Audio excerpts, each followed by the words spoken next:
All right, we're back for the last video in this series. So thanks again, Strikeout, for giving me a fun topic to work with. It was actually, I'm sitting here at work with my friend, and I'm over here brainstorming ideas. He's, coming up with ideas too. Like, I actually had a list of about 20, all said and done, I had a list of 27. Narrowing it down was tough. Because there's some moments I'm like, man, it's tough. This moment, though, was not hard to come up with. Because this specific moment, changed the course of the WWF in ways that none of us expected. No one.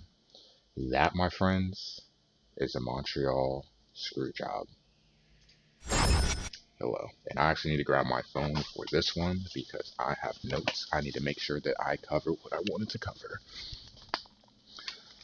Let's talk about the Montreal Screwjob. What you need to know, the important things to know right out the gates. One, Bret Hart was a WWF champion. He was defending the championship against Shawn Michaels that night. Bret Hart is Canadian, also important, and it was in Montreal, hence Montreal Screwjob. So at the time, Vince did not feel that he could pay Bret the money that he rightfully deserved. WCW made an offer. His contract was winding down. WCW made an offer that Vince, I wouldn't say couldn't match, but didn't feel it was in the best interest to match. And he told Bret that. So basically, Bret was going to finish out his contract, and then he was going to take the offer and go to WCW. And the problem with this is there's a old tradition in wrestling. The pro wrestling industry is what I was saying with The Undertaker. On your way out the door, you always go out on your back. You always put someone over on the way out. Doubly more so when you're leaving companies. So the reason this became so important is I need to go back before to we had the women's champion, Alundra Blaze. Was the women's champion on with the WWF. She leaves the company. She shows up on WCW with the women's championship, WWF's women's championship, and puts it on the trash on live TV on Monday Night Nitro. You can imagine how pissed Vince was. The fact that she even went in the Hall of Fame still just boggles my mind because I know Vince was furious. Like, you just discredited their title by dumping it on the trash on a competitor's TV. Broadcast. And we have a situation with Bret Hart where he's the champion. He's going to leave the company, but you have this pay-per-view in Montreal, and it's like Vince doesn't want to risk the same thing to happen again.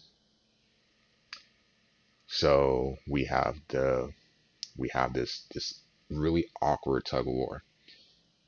Bret Hart doesn't want to lose in his home country. Vince doesn't want him potentially walking to the competitor's brand because that is their most prized title, the WWF Championship. You can't have that happen. And Bret refused to lose. Vince is stubborn. They, talked about different things that could happen. Bret just pretty much like, no, like I want to win. Hence what we have with the Montreal Screwjob, Vince. And it's still debated who all was involved in this decision. The way the match plays out, and it was shocking, was, kind of mocking, as at the time, Michaels was kind of a heel. So he's obnoxious. And it's fitting too because they didn't even like each other at the time. Michaels in his first run, pre-injury, casket injury, he was an annoyance. He got on people's nerves. People could not stand him. He didn't get along with a lot of people. And it's sad because him and Bret Hart were the two best wrestlers in the organization, promotion. And they can't get along because one's a dick. The other one is a stubborn dick. And they just can't mesh. But then they get in the ring and their matches are great. So Shawn Michaels puts him in the sharpshooter which obviously draws heat in Canada. And then Vince comes out, calls for the bell. Michaels wins by submission. As you can imagine, the crowd is furious. They get Shawn Michaels out there quick, like out of their, backstage as fast as possible. Earl Hebner as well, the ref. And you have Bret Hart looking pissed, like, what the fuck just happened? And then you have Vince down there, and they're arguing and literally legit spit in this man's face. He just loaded one up and spit right in Vince's face. And, you know, Bret leaves the company, goes to WCW. WCW botched it in every single way possible. Bret became at best a mid-card guy. He never found his footing in WCW. I mean, and he had a feud with Goldberg that was somewhat entertaining.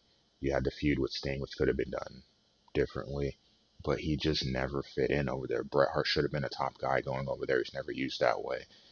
He just became essentially just another guy, a mid-card guy, and you don't pay all that money for that. Then the injuries to Goldberg with the kick that caused a concussion, so Bret and him didn't get along, and he ultimately had to retire on a whimper off of a concussion, which sucked. But the Montreal Screwjob, it did a lot because one, backstage, people are like, what the hell? This is our boss.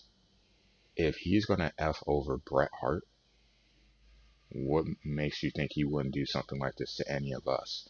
So you have the locker room guy at the time, The Undertaker, confront Vince, confront Shawn Michaels. And Michael's like, I didn't know anything about it. And basically, Undertaker, like, no, I'm talking to Vince, closed door meeting, and had to get, because that's something that could cause people to leave. Like, if you're going to do this to one of the top guys, if you're going to do this to us, hell, I might as well just go over there now. Go to WCW now. At least I'll get treated better. Contracts, they pay more. So this did the other thing that's really important. So obviously, it makes Vince a bad guy. It makes Michaels get more heat. Works for him. Bret Hart, somewhat of a sympathetic guy, and then he's on his way out, and then, it's just awkward. But then it circles back to Vince. This event created the Mr. McMahon character because he took that heat and he was able to make himself a wrestling personality and involve himself on Raw and become, to me, the biggest heel character ever in professional wrestling. And that's why this event was so important, because without the Montreal Screwjob, you don't have Mr. McMahon. Without Mr. McMahon, you don't have the biggest rivalry in the history of wrestling, in my opinion. Stone Cold and Vince. It doesn't happen. Vince would never be able to get enough. There's no reason for Vince to get that kind of heat if he doesn't do something like that. Thus, it makes Stone Cold even more likable that he's literally going up against the man in charge, knowing the power that Vince has because he clearly has wielded it. And then it just leads to so much. Vince is able to constantly screw over Stone Cold. And going forward, screwing over The Rock, screwing over Triple H, Angle, like, it made the Mr. McMahon character so viable. And it did so much for wrestling because you have this guy who we all know runs this, everything behind the scenes, become an important part of a weekly broadcast where he doesn't wrestle, even though he has wrestled at times, and he does get the thing that I like about Vince is he's willing to let himself get the comeuppance. Austin beats his ass at St. Valentine's Day Massacre in a steel cage match. The Royal Rumble, Vince winning the Royal Rumble, eliminating Austin, one of the most hilarious moments. Because as a fan, you're like, oh my god, I can't believe this has happened, but it's hilarious. I think we've had Vince versus Shawn Michaels at WrestleMania. It's actually a really good match, believe it or not. Those things don't happen if Vince doesn't have, like, that was the kickoff for that turn for his character. Like,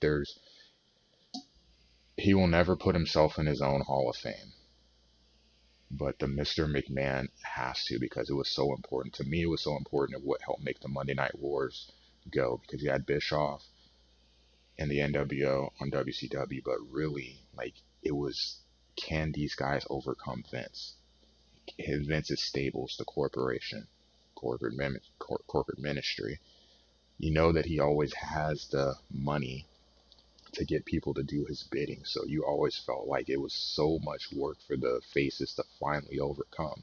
And even when they do, they're constantly being put in these terrible situations by Vince to drop the title, or terrible situations to make their chase for redemption that much harder. And Montreal Screwjob helped kick that off. It was not pretty. It's something that's still talked about today. It took a long time for everyone to get over. Remember when Bret Hart came back to the WWE, it was really awkward because you have that in the back of everyone's head, and they really never, you know, worked that stuff out. So, to me, for my time in wrestling, those were 10 super big moments. That one being the biggest, because it led to a lot of what the WWF was able to go content wise going forward, creating content.